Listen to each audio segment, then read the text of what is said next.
It's a real honor to talk about Rosalie, both as a friend and as a mentor. And I believe Rosalie, yes, Rosalie's daughter is on the line, I was just going to and look. she is painting in Brandywine. So when she comes on, you might hear rustle and hustle of leaves moving outside. But she agreed to join us. And I think Rosalie's sister is here also, but I don't, would I not. also think her husband is on. I see him. Okay. Okay. So I am nervous, to say the least, that I have got such a wonderful support, but also wanting to make sure that I do honor to Rosalie. And I would like this to be a conversation. I purposely did not do a PowerPoint in the afternoon, but I was hoping to show you 2 photographs, but I can talk about them. And I will do some facts, but I also will then reach out to Lissa Abrams, who's Rosalie's daughter, and then she can chime in whenever she wants. So that's how we left it, if that's okay. Rosalie Abrams, Rosalie Silbers was her name. Excuse me, Neetu, I am on the call, but I'm doing it by telephone because I didn't have more service. So just letting you know. I appreciate that. I recognize the phone number, and I'm very glad you're here. Thank you. Okay. So Rosalie was born Rosalie Silbers, and the Silbers is part of the famous Baltimore bakery. Those of us, I remember first coming to Baltimore and understanding that there was such a thing as a kosher bakery. And my mother, of course, supported Silbers, and I learned to eat lots of kosher and Jewish delights that I had not ever seen until I came to the States. So that was a wonderful experience. Little did I know that many years later, as an adult, I would be working with Rosalie. She was born in Baltimore, was one of 8 children, all of whom are distinguished in their own lives as doctors and war heroes and have worked in the family business. She was a public school attendee, a proud graduate of Western High School, and she completed her nursing degree at Sinai Hospital School of Nursing. That was a fact I did not know, by the way, that Sinai had a school of nursing back then. And her parents owned the Silbers Bakery that they did for many years. And she worked at the bakery as a manager alongside of her husband. Now, everybody will remember also the unfortunate demise of the bakery and the loss of one of the best family-owned local bakers in Baltimore. But that is not a story that Rosalie ever dwelled on, but you knew exactly what the Abrams name came from when she met you, and she was proudly able to share that. So she, during World War II, after she got her nursing degree, also served at the Naval Hospital in Newport. And I think this instilled in her interest to care for people who were vulnerable, who may not have been able to get access to resources. And when she came back after the war, she became a health nurse at Patterson Park High School. Mind you, this is in the 50s, and she was teaching sex education. Now, I cannot imagine discussing that topic in the 1950s, let alone I would have loved to have watched Rosalie present that to a bunch of ambitious high schoolers, but I'm sure she got their attention and did a great job. Now, if that was ever worth the recording, I think that would be one that would be worth listening to. But she did that for years and then was pretty bold, and she obviously enjoyed it. But then she started the Columbia Teachers College, but she attained her master's in political science at Johns Hopkins, and while attending night school and also working in the Medicare, Medicaid offices. And she's recognized for her directness. How many of you on this session actually have had any interactions with Rosalie, either socially, professionally? Babs, okay, and obviously her daughter, but that's a different perspective. And my mother, who's on it, she was bold. She understood the human dynamics, and her ability to bring different voices together for a common cause was something that led her whole life, and a thread that she continued even into her years as a non-politician. But in my heart, I feel Rosalie was always a politician, whether she was in a seat representing us in Annapolis or as the head of aging at the state of Maryland. She was a tall woman, and I say this because I'm only 5'1", and of course the whole world is tall compared to me. But at the same time, her presence was very noticeable. You could see her in a crowd. You could feel her presence. You could sense that she was going to say something and was never quiet about it. She was direct, but she was also very, very caring, and her stature allowed her to be seen and felt, which is a commanding presence. And given the political world of the 1960s and 70s, it served her well to be able to be recognized and her presence felt by others. And she literally, not just in height, stood strong and advocated for those whose voices needed to be understood and heard. And she was bold with demanding and commanding voice, which she employed effectively to benefit others and also make sure that her thoughts were heard. Her political career started in 1966. And I remember that seems like ancient time to most of us, which it was. But the right of women to run in politics, especially in the state of Maryland, was a unique time. And while it's not unusual today for us to think of women in politics, it was not the case back then. And because she understood human dynamics, she appreciated the power of building coalitions and having a broader representation at the table. And this is what she did in order to ensure her success. Not only did she do door to door, but she was very good at bringing different voices together to build a coalition that made sure that she was elected, but also that the causes were in the right place and received the attention that they needed. So in the 70s, she ran for Maryland State Senate and was the chair of the state's Democratic Committee. Again, being a woman in the 70s, that is now taken for granted and not something we would even scoff at. She also has mentored many women politicians over the years. Now, that is sometimes seen as a thorny subject because those are also very strong women in their own rights, and they don't always like to claim that somebody else helped them with that.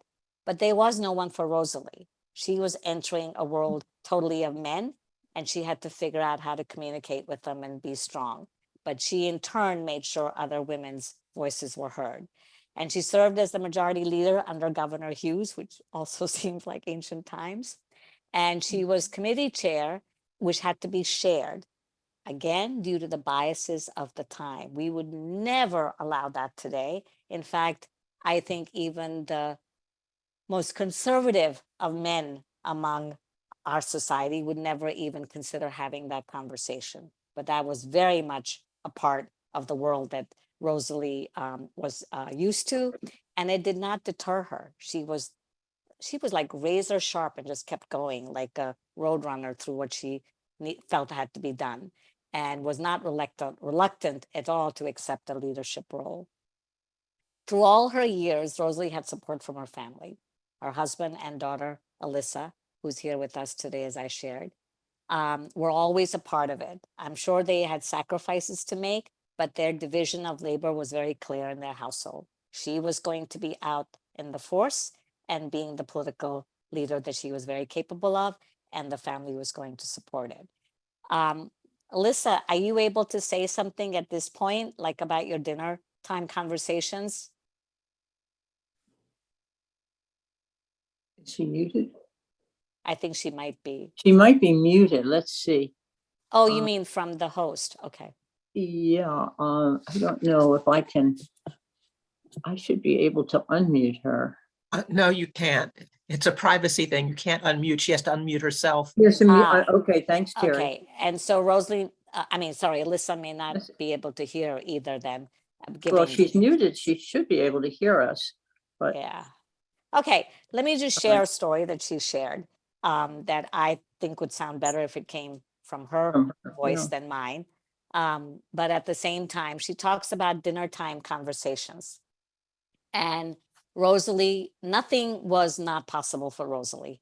And Alyssa shared that at the dinner table, they would get a phone call saying, Patuxent prison calling, will you accept the phone call? And it was for Senator Abrams, because she was determined to make life different for those who were suffering with mental health in prison, in confinement, but making sure that they had the mental health resources that she needed. And I imagine thinking of all of this in the 70s, way ahead of anybody doing it. But her nursing background and her compassion for people allowed her to do that. Well, Hi, Alyssa. oh, Hey, okay. good. You Oh, good. unmuted yourself.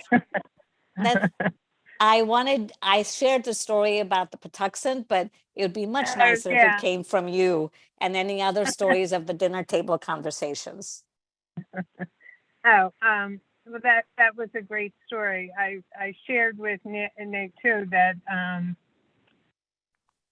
in the very beginning with Patuxent Institute, it was supposed to be a unique prison experience where people received treatment, and instead, what happened? People were convicted and they never got out. So for some reason, my mother very involved in helping to right the wrongs of Patuxent. And we would frequently get inmates calling our house because at the time she always took people's phone calls.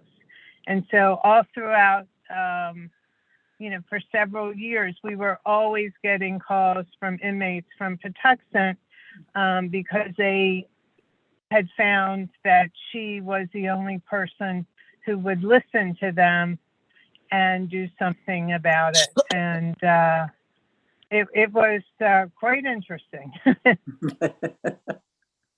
I can't imagine this day and age, because of privacy, that people would be so accessible as your mother was. I mean, there was no cell phone, there were no private lines, and she was an elected official. I don't know how security worked back then, but the fact that people, despite their mental health and the challenges they had, understood who was going to listen to them and who was going to Yeah. take their story forward, I think is a very powerful statement of Rosalie and your mom, Alyssa. Yeah, no, it's she was a tremendous advocate, and she really saw her role to be the spokesperson for people who were not able to speak for themselves. She chaired the Humane Practices Commission, which at the time was looking into what was happening in the state psychiatric hospitals and the developmental disabilities facilities. And, she was exposing all the horrors of those institutions. So she really was a champion for the underdogs and those that had been forgotten. So well said. Yeah. So well said. And I thought it would be, I mean, even though you heard the story from my voice, hearing Alyssa speak, I think adds another element of depth, but also a personal reflection that I think is important. And also it's a privilege to have a daughter actually talk about her mother and the recognition that her mother has received and duly deserves. So after Rosalie finished her 14 years in the Senate, she was going to not going to run again, and they gave her the office of the secretary, the office on aging. That at that time was a director position, and under her leadership, it became the secretary of the Department on Aging. But that happened much later. She actually wanted to be the secretary, of the Department of Health and Human Hygiene. Now, that was not going to happen because guess why? Because she was a woman, and that was not a woman couldn't possibly handle such a large institution as complicated as it was. And I think Rosalie would have done a great job. I think she would have been more frustrated than anything because it was such a huge agency to run. But at the same time, she accepted the Department on Aging, and she was one of many people who broke ground. And when she came to the Department on Aging, it was at a time when it was not seen as a department other than doing research. And it was not seen, it was under Dr. Matt Tabak, who I also personally respect and have worked with, but the focus was different because his background was research. Her focus was human beings and what to do with vulnerable adults. And she combined her legislative acumen, her strength, her connections to really further that department. And I don't mean just in it becoming a cabinet level position and secretary, but in terms of passing legislation, and I will get into that in a second.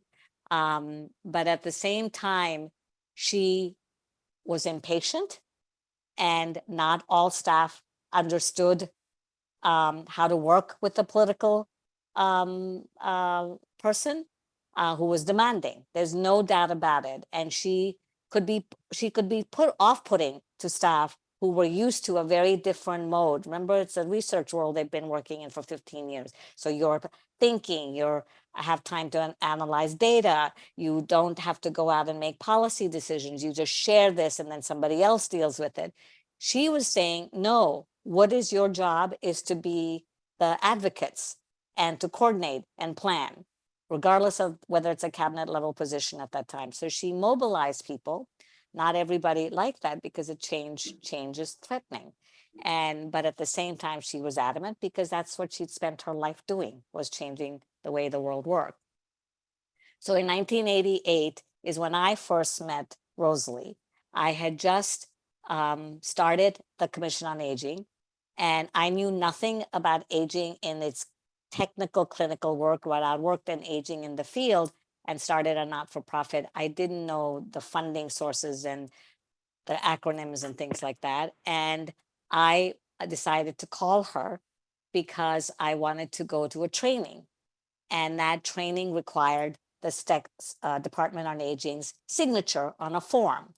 And remember, this in 1988, fax machines were just bizarre, obsolete things that you printed. And if it sat in the sun too long, the print wore off or the paper curled and all of that. And I couldn't make head or tail out of it. So I called her, and she gave me quite a, her voice was bellowing even on the phone. And she said, tell me why you should go. I've been in this position for several years and no one's asked. So why should I invest in you? I said, well, actually, you're not investing. You wouldn't be paying anything. I've gotten the scholarship. You just have to sign the form. She said, doesn't matter. But why for 3 weeks? Okay. And I proceeded to tell her why it was important for me. And she said, I want you to come and talk to me. I don't want to do this over the phone. I said, fine. And my office was near the Waxter Center, so I could literally walk across the street in a few minutes, and I was there, which surprised her that she said, you came that quickly? I said, I'm just across the street. And we talked, and she said to me that I'll give you my support for this, even though I don't understand it, even though no one's ever asked, fine, you can go. But you have to come back and tell me what you learned and have to train and share that information, not only with your peers, but with my own staff. Now you have to remember, I don't know anything about state agencies. I don't know any of these people at the state. They've been there and are well-versed in aging. I'm a newbie. I know nothing. And I thought, oh God, I don't even understand the acronyms, let alone understanding the piece of legislation that created the Office on Aging in Baltimore. But I said, fine. And she said, I will hold you to it. And I said, I would expect you would. And we went on, and we did have a training, and you could see by the people's faces that they were bored out of their mind about what I was talking about, because they knew it. I didn't know it. And that I also realized at that time that she was more interested in policy than her staff was, but that could be an asset for us in the city, where we had the most vulnerable people, the poorest people, and those who needed the most access to services. And that if we could partner, we could work together. We were also the largest jurisdiction that received state and federal funds because of our formula of poverty and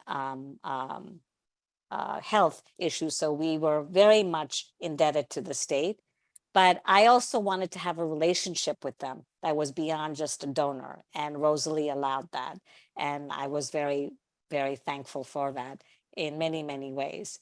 Now, her accomplishments are just huge.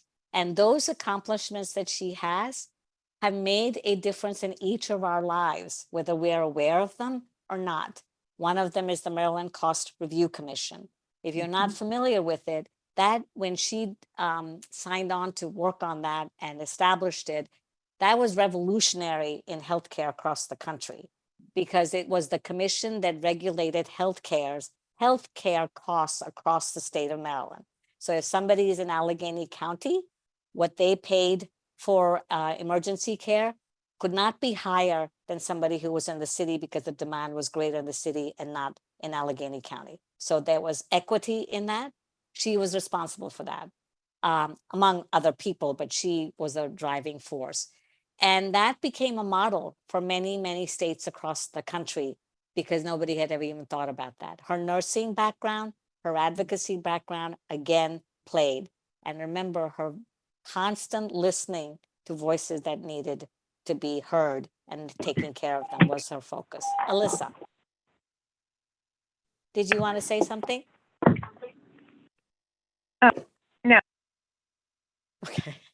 Okay. And then the other one is the Maryland Advanced Directives.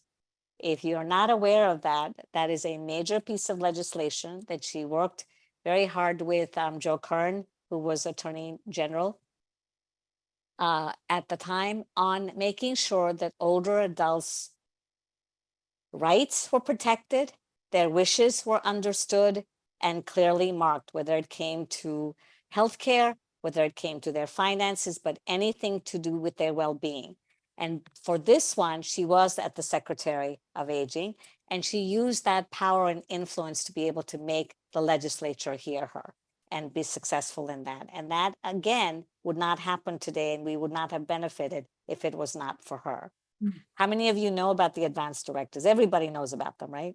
Exactly. You can't enter a hospital without signing on to it. You can't even enter sometimes a healthcare provider without them asking you for it. And it was her impetus that made that happen. And it was Joe Kern's impetus that made sure that that was available for everybody on his website. So people did not need to get a lawyer to go get that unless you have very specific issues that you needed to amend to that, but you could have written those in. So you can download that and make that happen and share it.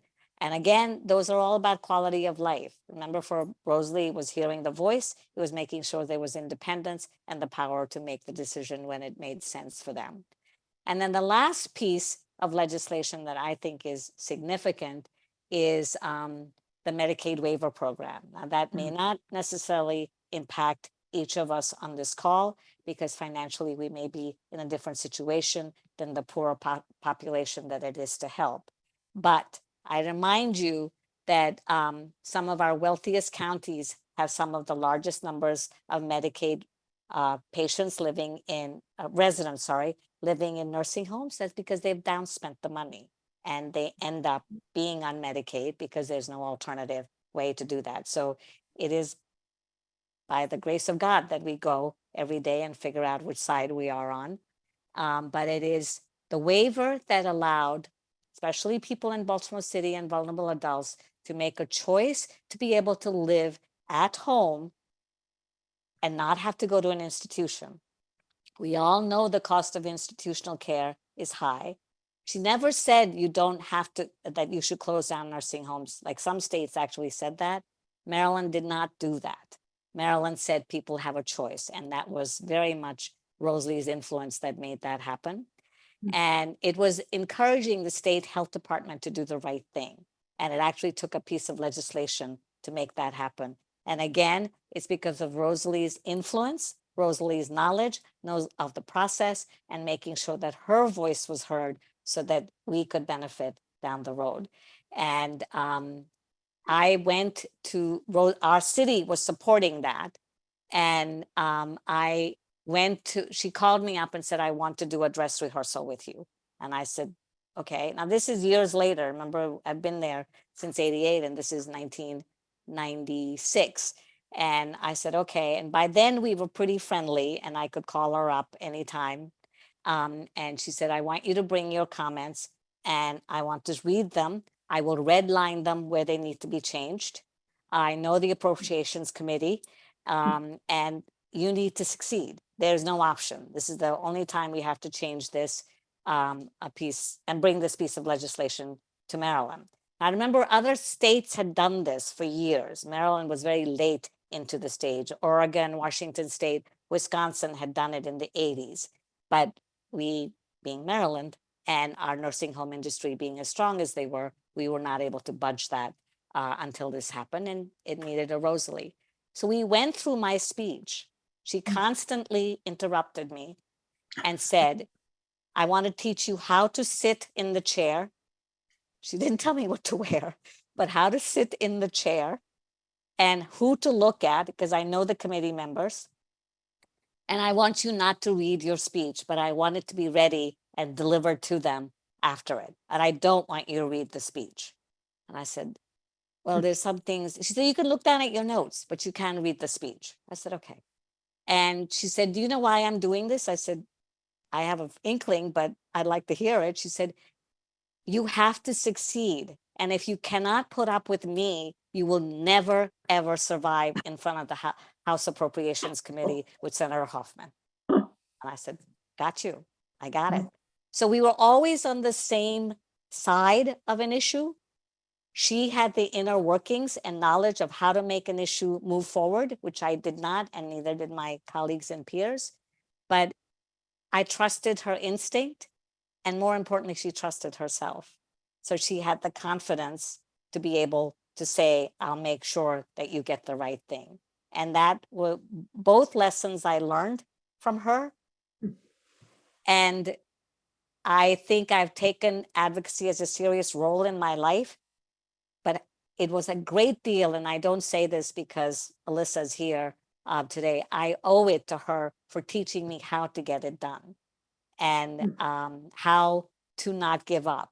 When we did the Medicaid waiver, by the way, most of us did not want the ceiling, and we had to negotiate that only 7,500 people could be allowed in the Medicaid waiver. And I just was horrified, and I shared that with the senator.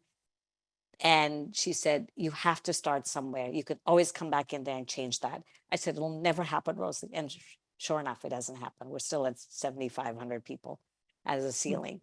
And she said, but you have to take the point that we're on the table, at least, in having that service available. I understand the waiting list. I understand the challenges you're talking, but at least Maryland has a law that serves and protects vulnerable older adults. And that was an extremely hard lesson for me to learn. And we did disagree, but not enough for me to not respect her. But it had to be her way because she knew the way. And I don't mean that in an arrogant way. I think Rosalie was ahead of her times and knew her way and knew how to get anything done through the legislature. She knew. She was very important in national level also. She fought with and marched on the Women's March and was part of the women's movement with Gloria Steinem. And I think today being election day, I think it's awesome that we are celebrating Rosalie, because I think if she were here with us today, she would be out there being either a judge or knocking doors, whatever it took to make sure that women's voices were heard and their rights were protected, as she did 30, 40 years ago. She was an inspiration for sure. And I want to open it up. I have a few words at the end, but I want to open it up for Alyssa. And I don't know Alyssa's aunt who's here. If they want to say, or anybody else who knew Rosalie and wants to add something. I just wanted to say, it's Lissa here. My aunt was not able to join us. Oh, I'm sorry. But, yeah. One of the other things that Neetu touched on, but my mother mentored quite a few other legislators, Senator Paula Hollinger, Anne Marie Dory, a few more whose name escapes me, but it was also very important. Barbara Huffman. It was really important to her that other women understand what was involved in being in the legislature. And she did everything she could to support them. Addie Eckert on the Eastern Shore was also a nurse, and Maggie she McIntosh really, was another one. Yeah.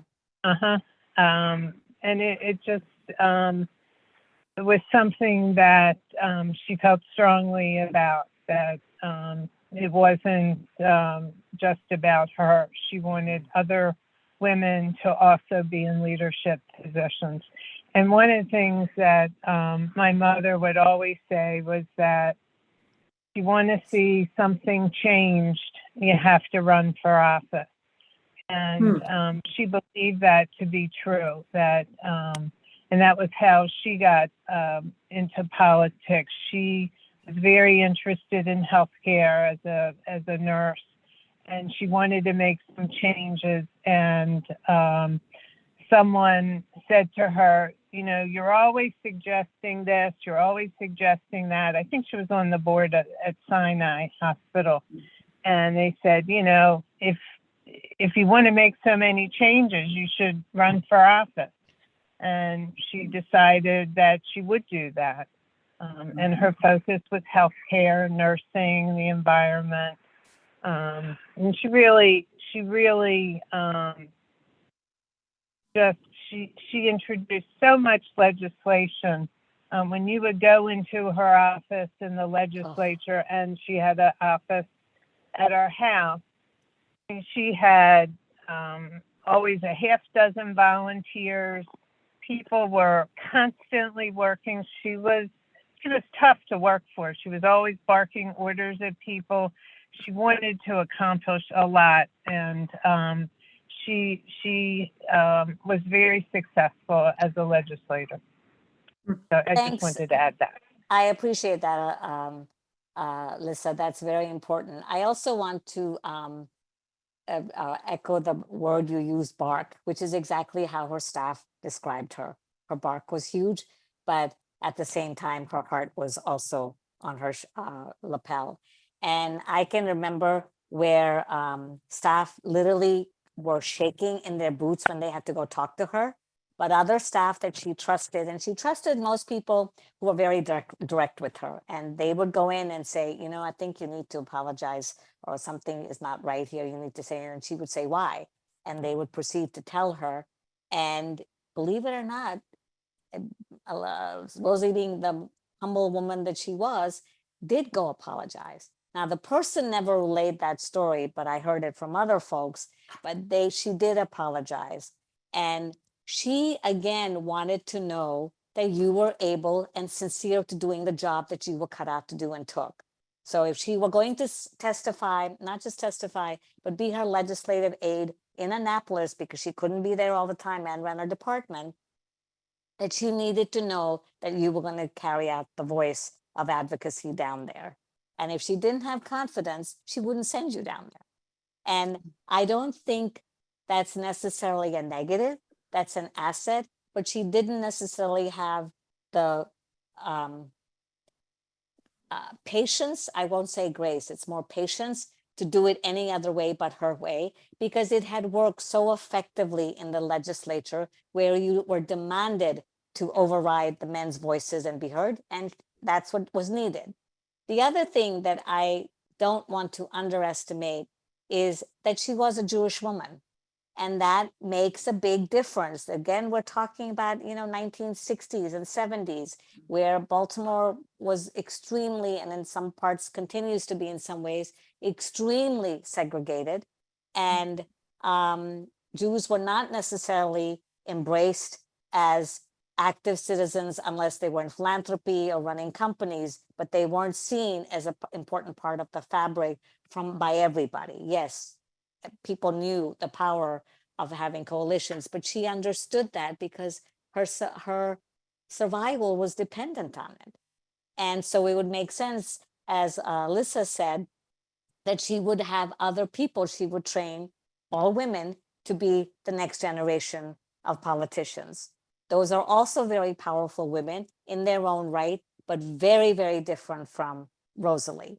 Rosalie had the skill to not only be a legislator, but also a head of a department.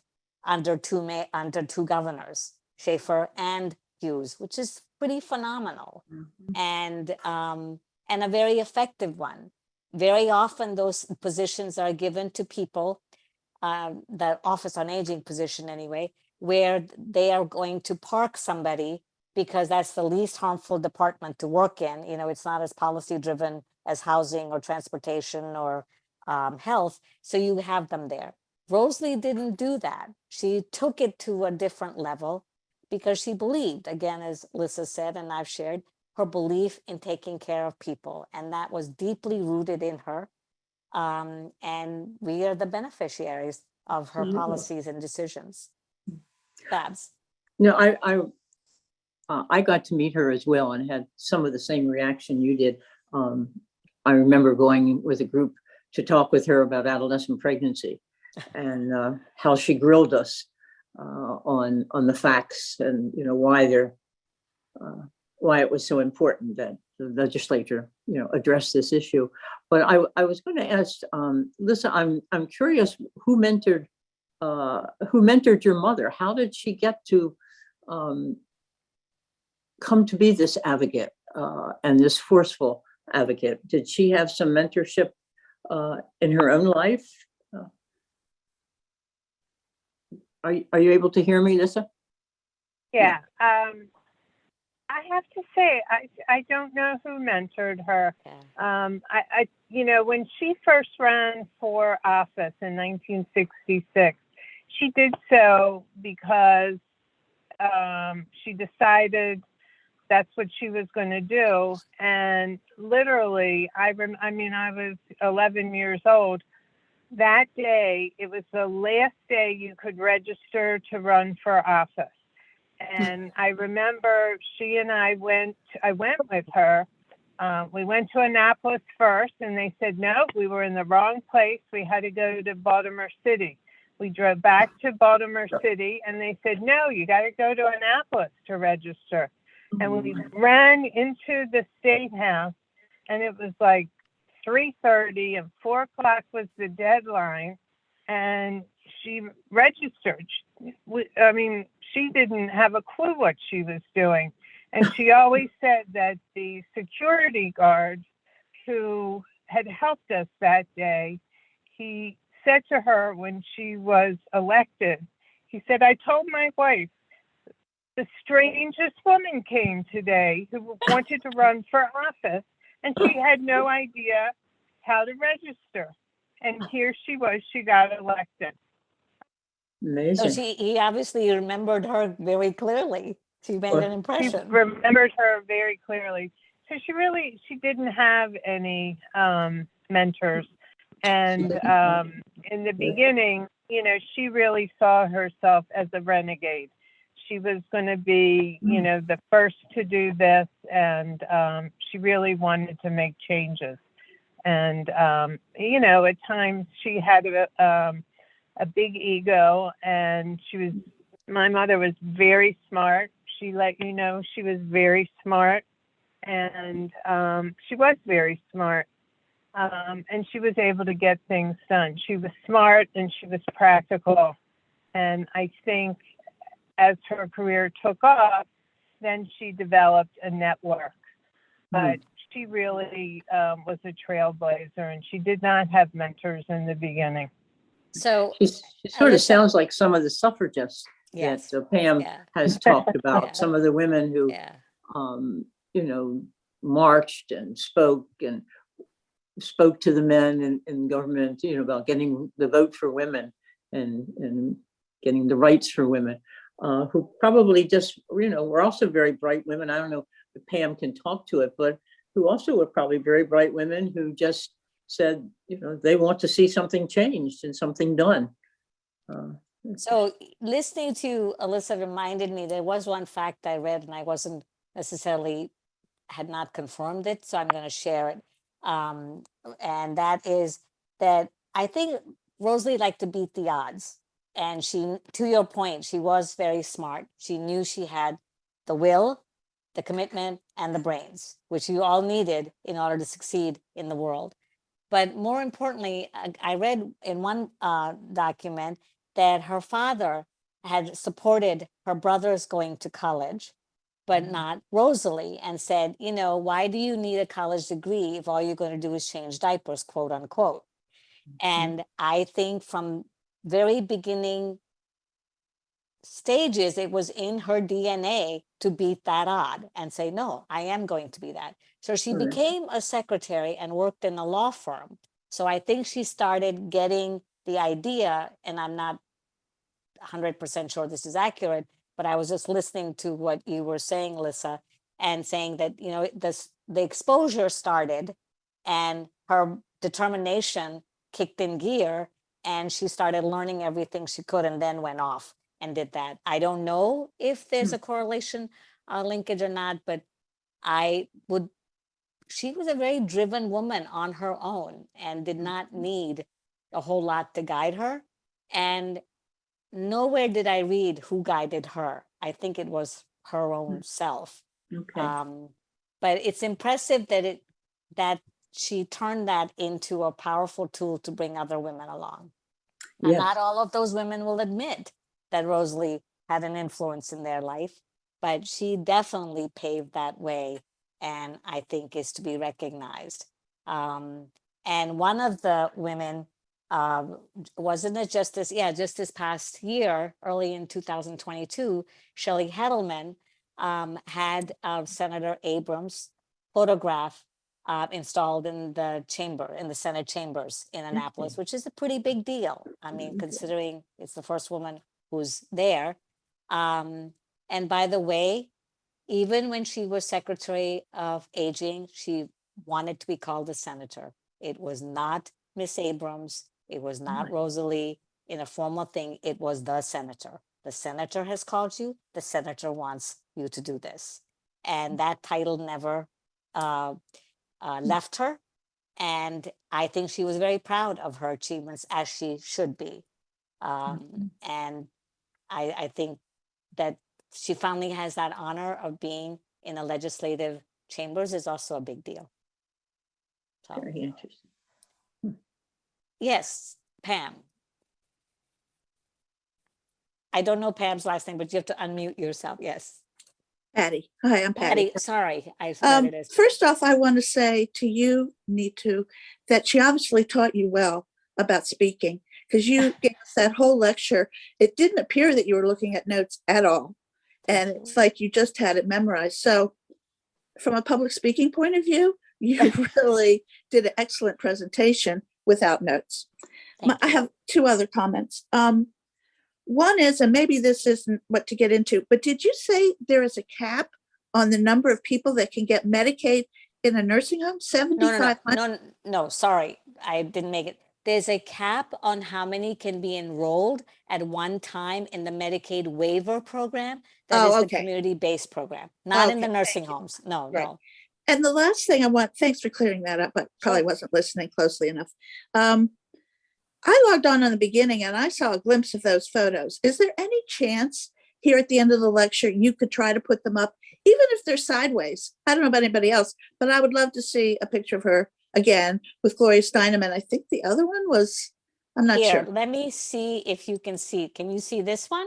Yes. Yeah. Isn't that a powerful photograph? Very.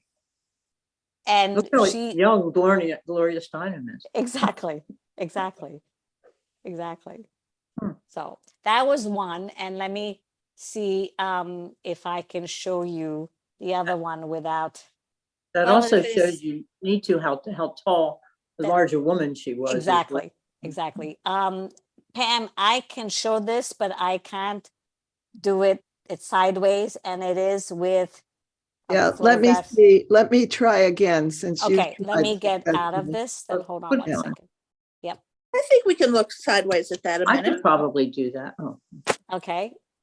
I'll let Pam try, and if she can't do it, then I will. I see the little icons. I can't do it at the same time that you can, Neetu. Okay, I went off. Sorry. I've rotated it. Let me try again. I don't know what was going on, and maybe with Terry watching, she'll be able to tell me. And this was with President Carter. Right. Yeah, I can see it sideways. It's fine. Okay. Terry, can you see what my screen shows? You're just doing that same Right now, thing. it says Pamela Young has started screen sharing. I don't see And anything it's quite just yet. rotating again. Mhm. Yeah, maybe it's, I don't know. All I can see is the title bar at the top and my background. And then it Okay. says Okay, it says your so- screen sharing is paused. Yeah, Yeah. you're having So trouble Pam, with. try If to you- undo and then I'll show even if it's sideways. How's that? Pam, did you hit the pause button and see if it starts? Where's the pause button? Well, you said it's paused. Is there a? It's a yellow bar that has Oh, I a see. cloud Okay. in it and a dot that's red that's flashing in the cloud. And then next to that, it has what looks like a shield with a check mark in it. And it's a yellow bar. Okay, the shield may be something having to do with security. Yeah, well, Yeah. this, when I click on this, it doesn't do anything. And then I click on stop share, then it Yeah, that's stops. better. So Okay. let me do mine, even if it's sideways, Yeah, just Yes. to, We can Um, turn our heads. yeah, it's easy. can you see that? I just moved my iPad around. Okay, oh, okay. So here's Senator Abrams with the young President Carter. What year was that? Must You have know. been, oh, I didn't have a date on this one, but it Roughly. must, Now you're sideways, Indy.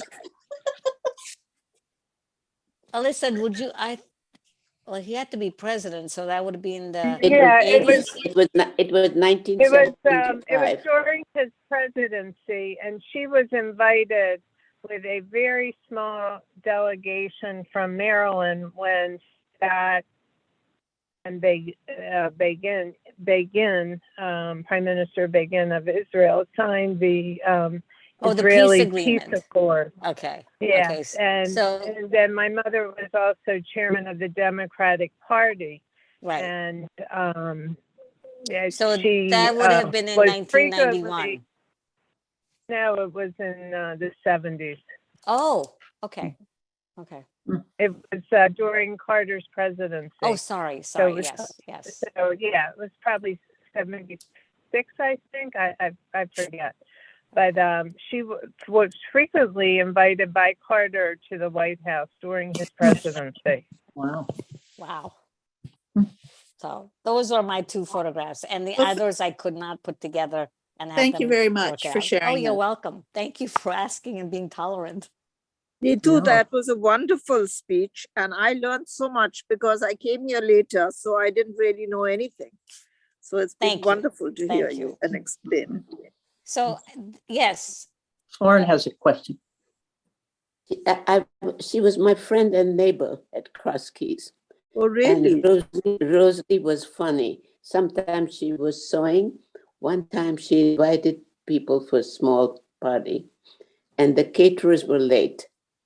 And you should have seen her mobilizing. She had papers all over her piano, everywhere.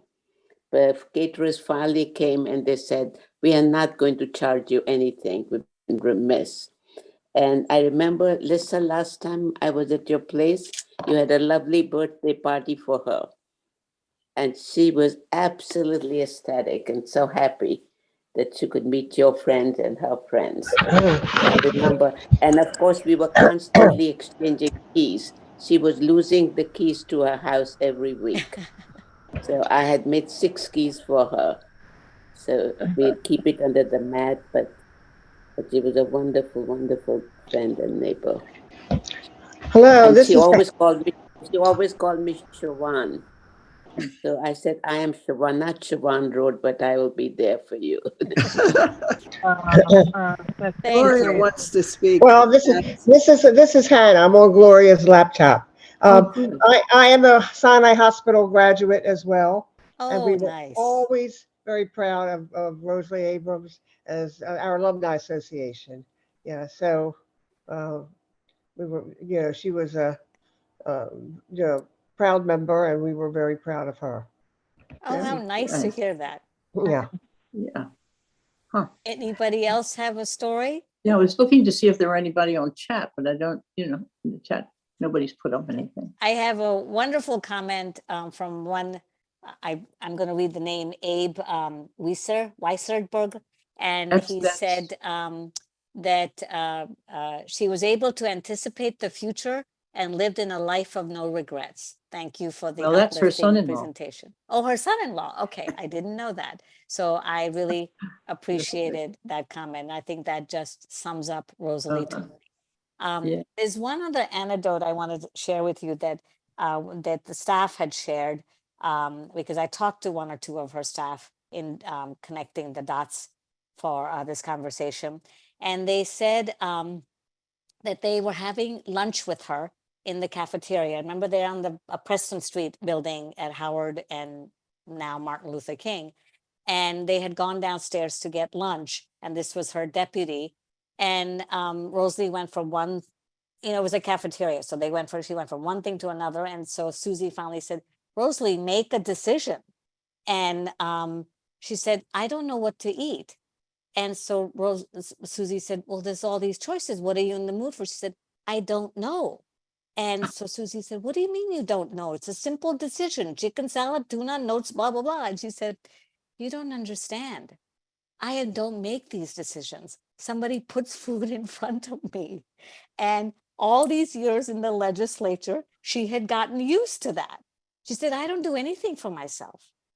And sure enough, there was a wonderful lady by the name of Mitzi, I think is her name, who was very much knew Rosalie, read her mind, and could fill in the gaps. So Rosalie's, other than her legislative brain, that's where she focused her energy. So her daughter, her husband, took care of life for her. And she literally said to Susie, I don't know how to make a decision. I have no idea. I'm overwhelmed by the choices. Around food. Or anything. I think when it was focused on work and she could direct that energy, that's where she blossomed. Well, anyway, I did not take your full hour and 15 minutes, Pam, okay. because I wanted more dialogue and I didn't know how long that would go and not have just a one-way lecture. So I hope that was okay. Does anyone have any questions or comments they would like to bring up? No? Well, you can think of the people that she mentored. I mean, you mentioned Paula Hollinger and Barbara Huffman, who I also worked with, who has somewhat of a similar personality, but a very small woman. She was probably only Quite 5'1", the opposite. but also, very forceful and outspoken. And I wondered if she also had anything to do with Sandy Rosenberg and his advocacy, the role that he plays, whether she most likely because they were from that same part of Baltimore City. Yeah, and yes, I would say yes on Sandy Rosenberg. And then I was also thinking Dolores Kelly, who was a state senator Because from Baltimore County. There's quite a few people. I was going to bring up Dolores as well. Yeah, and they were both nurses. I think that's a big connection. Dolores was a teacher. Oh, well, and I'm thinking of the other Kelly. But Rosalie was able to make connections, and race didn't get in the way, gender didn't get in the way. It was if you had the same common belief of taking care of people, she wanted you on that table and would make sure that you worked collectively. And I have one story I'd like to share because I think it's indicative of the time that we live in, the times that we live in. When she was in the legislature, I remember very distinctly, I was visiting and maybe it was related to abortion. It was something pretty controversial, and it was in the 70s. And there was a very conservative delegate or senator from the Eastern Shore, and they were really in an ugly argument on the floor of the Senate. And it was ugly. And later that night, my mother said to me, we're going to have dinner with Fred Marcus. And I said, wow, he was awful. And she said, well, we just disagreed, but he's a wonderful guy. And, that was kind of who she was. She curried friendships with people who have different backgrounds, different points of view. And she always felt you should be able to air your differences, have a healthy debate, dialogue, and then work together to seek compromise, which is something we don't see at all anymore. So Right. it's kind of interesting. I always cherish that about That's a her. wonderful story Mm-hmm. and so needed. Yeah. Absolutely. Yeah. Wow. Was she instrumental then, Neetu, in getting the city Department of Aging? Was that her influence? The No, city? that was actually another woman, Senator Barbara Mikulski. She Oh, it was was a city Barbara. councilman in 1973 when she wrote the ordinance to create the City Commission on Aging. Ah. And Well, I so suppose they worked together. they knew did. They did at very different levels, but again, they had the same spirit Same of, type of you know, person. going out there and fighting. And I think another trait of Rosalie that I was just thinking about it, nothing deterred her, nothing frightened her. Hmm. I mean, when it came to policy issues, I don't know personal life, but nothing deterred her from focusing and getting it done and staying in that fight until it was over. Mhm. And I think, Alyssa, your story is so well said. She could rise above the differences. In fact, it's the different voices that allow the change to happen. If we all agreed with each other, I'm sure that we would not move the mountains as much as we would like. Mhm, mhm. And I think that is an Yeah. asset and something we all benefited from as a result. So well said on election day today. Yes, yes. I think Pam, when Pam, Babs and I met, I think we didn't think it was election day, but then within weeks later, Pam said that, and I was like, oh, this is perfect for Rosalie, Yes. because she would be So- out there fighting, whether she was with a cane, without a cane, she would be out there doing what she needed to do, because that was from her heart.